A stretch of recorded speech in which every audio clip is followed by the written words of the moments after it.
Hello. हाँ, इस videos के थ्रू मैं बच्चों की प्रॉब्लम सॉल्व करना चाह रहा हूँ कि वाइवा में बच्चे बहुत परेशान होते हैं। किस टाइप के क्वेश्चंस आएंगे, कैसे क्वेश्चंस पुटअप किए जाएंगे, कितने क्वेश्चन पुटअप करे जाएंगे। तो सबसे पहले हम वाइवा का मीनिंग देखते हैं। वाइवा का मीनिंग होता है कि बच्चों का कंसेप्ट क्लियर। तो वेरी बेसिकली क्वेश्चंस पुटअप किए जाते हैं। ये क्वेश्चंस टीचर्स की ability, experience, project and also depend on the chapters through which the that are the for the viva। तो वैसे तो वाइवा में कोई सा भी पूरे सिलेबस में किसी भी तरह के क्वेश्चन पुटअप किए जा सकते हैं, लेकिन वो केवल कंसेप्ट बेसिस क्वेश्चंस होते हैं, ज़्यादा डिफिकल्ट क्वेश्चंस नहीं होते। अब सबसे पहले हम बेसिक चीज में देखते हैं कि what is the accounting, what is the accountancy and what is the book keeping. That is the very very simple. Bookkeeping means the recording the transactions. Bookkeeping means recording the transactions. Recording the transaction. Accounting means the more than the bookkeeping, not only recording but also the classifying, summarizing, and representing. While the accountancy is a knowledge that is consists of the rules, regulations that have to be followed for maintaining the accounts.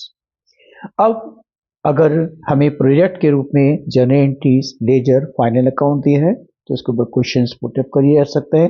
What is the journal, what is the journal and what is the advantage, disadvantage and the basic journal entries.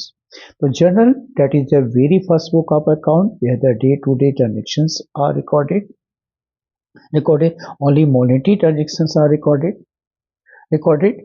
Journal on the basis of the transactions as well as document.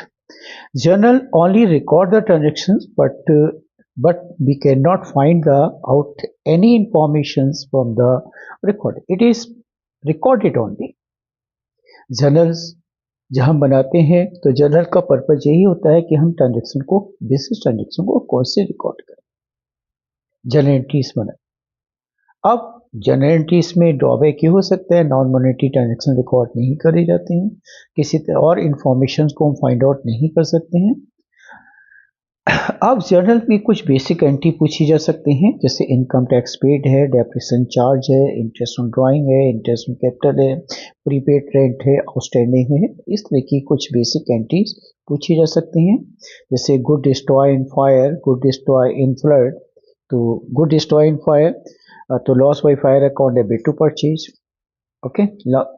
और अगर हम income tax pay करते हैं, this is the personal, so drawing account debit to cash. Interest on drawing charge करेंगे तो interest on drawing debit नहीं होगा, it is the income. तो drawing account debit to interest on capital, interest on drawing. और interest on loan charge, तो ये उस case में हम एंट्री करेंगे interest account debit to loan. अब आता है प्रीपेड। तो प्रीपेड को हम जब करते हैं तो prepaid account debit to expenses, outstanding को expenses account debit to outstanding. तो इससे ज़्यादा बेसिक एंट्रीज पूछी जाती हैं और कुछ नहीं। अब अगर हमें लेजर के बाद, जर्नल के बाद लेजर करना है तो क्वेश्चन पुटअप किया जाए, what is the ledger, when it is the prepare, what is the basic of the ledger. तो ledger is the next steps of the journals, that is the classification of the business transaction under the proper head and similar transactions are recorded under. This is also called the TC. तो ledgers में हम different account खोलते हैं जो हम journal से लेते हैं। तो जनरली लेजर्स जो किया जाता है वो जर्नल के बाद बनता है। अब लेजर्स के बाद हम बनाते हैं ट्रायल बैलेंस। तो ट्रायल बैलेंस क्या होता है, what is the trial balance. तो trial balance is a list of the account with their respective balances and total to find out the accuracy in the ledger। तो laser जो हम बनाते हैं उसमें हम केवल फाइंड आउट इंफॉर्मेशन तो कर लेते हैं कि how much we have to pay, how much we have hold the goods, हमें कितना सेल करा है, कितना परचेज है, कितना हमारे पास कैश है, कितना पेमेंट करा है।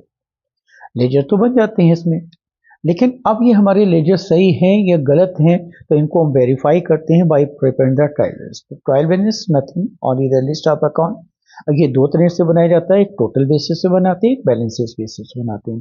टोटल बैलेंस पे जब बनाते हैं टोटल पे, तो वो एप्लीकेबल नहीं होता है, मोस्टली जो है बैलेंसेस बेसिस पे बनाया जाता है। अब ट्रायल बैलेंस से क्या सारी इन हमें एरर्स पता लग जाती है? नो, कुछ एरर्स तो फाइंड आउट की जा सकती हैं, क्योंकि ट्रायल बैलेंस का टोटल मैच नहीं करेगा, तो उसको कहते हैं ट्रेसेबल एरर्स। और जो नॉन ट्रेसेबल एरर्स होती हैं, ट्रायल बैलेंस बनाने के बाद भी हम गलती फाइंड आउट नहीं कर सकते हैं, क्योंकि ट्रायल बैलेंस का बहुत सारे टोटल मैच हो जाता है। तो मोस्टली ये एरर्स ऑफ ओमिशंस होती हैं। अब इसके बाद ट्रायल बैलेंस के बाद हम बनाते हैं फाइनल अकाउंट। तो फाइनल अकाउंट्स क्या होते हैं? फाइनल अकाउंट्स के ऊपर क्वेश्चन पुट अप किया जा सकता है, कुछ एडजस्टमेंट पूछे जा सकते हैं इस पेज में। तो final account are those account that are prepare after the trial balance. इसका पर्पज ये होता है कि how we find out the profit, including the gross profit, net profit and also so the financial position. तो gross profit के लिए हम trading account बनाते हैं, प्रॉफिट एंड लॉस से हम नेट प्रॉफिट निकालते हैं, और हम इसको जो है बैलेंस शीट में हम इसको रिप्रेजेंटिंग करते हैं फाइनेंशियल पोजीशन। तो ग्रॉस प्रॉफिट जो निकालते हैं उसके लिए ट्रेडिंग अकाउंट बनता है, लेकिन अब टाइटल एक ही पड़ता है, trading account versus trading account and profit and loss account. Trading account में हम जो लेते हैं केवल डायरेक्ट एक्सपेंसेस लेते हैं, और इसका ये नॉमिनल अकाउंट होता है। का क्रेडिट साइड टोटल ज़्यादा है तो ये प्रॉफिट होगा, डेबिट साइड ज़्यादा है तो ये लॉस होगा। इस प्रॉफिट और लॉस को हम ग्रॉस लॉस कहते हैं, जो हम प्रॉफिट एंड लॉस में ट्रांसफर कर देते हैं। प्रॉफिट एंड लॉस अकाउंट जो बनाते हैं उसमें हम जो है इनडायरेक्ट एक्सपेंसेस लेते हैं, जो सेल से डिस्ट्रीब्यूशन से, लॉसेस से और फाइनेंसेस से रिलेटेड होते हैं। और क्रेडिट साइड हमारी इनकम होती है, ये भी नॉमिनल अकाउंट होता है। क्रेडिट साइड ज़्यादा है तो ये प्रॉफिट है, डेबिट साइड ज़्यादा है तो लॉस है। बैलेंस शीट में हम फाइनेंशियल पोजीशन बनाते हैं। लायबिलिटी साइड में हम इक्विटी लेते हैं। इक्विटी का मतलब है capital plus profit plus reserve, जिसे वो कहते हैं ओनर्स फंड। इसको ओनर्स फंड भी कहते हैं और इक्विटी भी कह सकते हैं। और एसेट साइड में हमारी जो एसेट साइड आती है उसमें हमारी जो एसेट होती हैं, चाहे फिक्स एसेट हो जैसे land, building, plant and machinery, चाहे फिक्सियस एसेट्स हो, फिक्सियस एसेट प्राइमरी एक्सपेंसेस हो, चाहे हमारी जो है वो इंटेंजिबल एसेट्स हो जैसे गुडविल है, पेटेंट है, कॉपीराइट आइटम। फाइनली इसका जो है हमारा टोटल मैच कर जाता है। तो अब इसके ऊपर एडजस्टमेंट पूछे जा सकते हैं। गुड एडजस्टमेंट क्या होते हैं? तो सबसे पहले एडजस्टमेंट को देखते हैं। जो इंफॉर्मेशंस होती हैं हमें अकाउंट क्लोज करने के बाद पता लगती हैं, find the this information after the closing the different account, that is why they are not given in the trial balance. तो अब ये कुछ एडजस्टमेंट के ऊपर क्वेश्चन टीचर्स पुशअप कर सकते हैं, जैसे डेप्रिसिएशन चार्ज करते हैं, इंटरेस्ट ऑन कैपिटल है, इंटरेस्ट ऑन ड्राइंग्स है, ठीक है, और आपका जो एडवांस है, आउटस्टैंडिंग है, ठीक है। तो ये हमारे जो पॉइंट हैं, लॉस बाई फायर है, good given in the goods given in the givens in the good given to the advertisement as a free sample, good taken by the partner, good taken by the owners for themselves।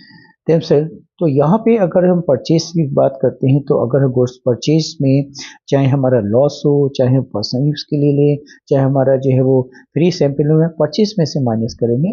अगर drawing करा है तो हम इसको capital में drawing की तरह treat करेंगे, लेकिन अगर फ्री सैंपल में कराए तो फिर से परचेज में से माइनस करेंगे और प्रॉफिट एंड लॉस के डेबिट साइड पे दिखाएंगे। इंटरेस्ट ऑन कैपिटल जो पॉइंट होता है, इंटरेस्ट ऑन कैपिटल, तो हम इंटरेस्ट ऑन कैपिटल हमारा एक्सपेंसेस है, फाइनेंस एक्सपेंसेस है, उसको प्रॉफिट एंड लॉस में डेबिट करते हैं और कैपिटल अकाउंट में कैपिटल में ऐड कर देते हैं लायबिलिटी साइड में।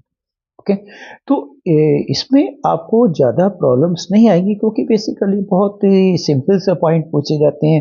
अब टीचर आपका प्रोजेक्ट देख रहा है, प्रोजेक्ट में बच्चे मोस्टली जो नकल कर लेते हैं, या कुछ कमी आ जाती है तो उसको चेक कर उससे पूछा जा सकता है पे डेप्रिसिएशन आपने चार्ज कराया या फिक्स एसेट कौन सी है। अब आते हैं प्रोजेक्ट के अलावा अगर कुछ जनरल क्वेश्चन क्या हो सकते हैं, तो वो किसी भी सिलेबस जो आपके अगर पूरा बुक है तो आपसे पूछा जा सकता है कि नॉमिनल अकाउंट्स कौन से होते हैं, पर्सनल अकाउंट कौन से होते हैं, और रियल अकाउंट कौन से होते हैं, कौन से अकाउंट क्लोज किए जाते हैं। तो नॉमिनल अकाउंट्स वो अकाउंट्स होते हैं जो एक्सपेंसिव इनकम से रिलेटेड होते हैं, और रियल अकाउंट्स होते हैं एसेट से रिलेटेड होते हैं। पर्सनल अकाउंट हमारी कैपिटल हो सकती है, आउटस्टैंडिंग होती है, डेब्टर्स होते हैं, क्रेडिटर्स होते हैं।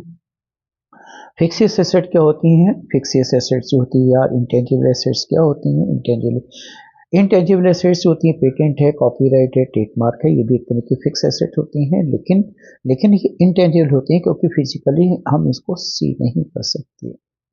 अब इसके बाद आपका जो पॉइंट पूछा जा सकता है कि क्वेश्चंस में नॉन ट्रेड क्या ऑर्गेनाइजेशन क्या होते हैं, ये अपने अकाउंट को कैसे बनाते हैं। तो नॉन ट्रेड ऑर्गेनाइजेशन जिसका बेसिक पर्पज प्रॉफिट अर्न करना नहीं होता है, बल्कि हम इसको प्रॉफिट अर्न करना नहीं होता है, किसी अदर पर्पज के लिए करते हैं। चाहे वो हम गेम्स के लिए करें, चाहे सोशल सर्विस के लिए करें, चाहे स्पोर्ट्स के लिए करें, चाहे म्यूजिक के लिए करें, तो उसको कहते हैं नॉन ट्रेड ऑर्गेनाइजेशंस। इसमें 3 अकाउंट बनाए जाते हैं, receipt payment account, income expenditure account and the balance sheets. तो बनती है बैलेंस शीट ओपनिंग के लिए। तो रिसीट पेमेंट में केवल रिसीट कॉलम और पेमेंट होता है। इसमें केवल अमाउंट का एक ही कॉलम होता है रिसीट साइड में, और दूसरा कॉलम एसेट्स पेमेंट साइड में होता है। ये बिल्कुल कैश बुक की तरह होती है। और इसमें नॉन कैश ट्रांजेक्शन जैसे डेप्रिसिएशन लॉस है, इसको नहीं लेते हैं।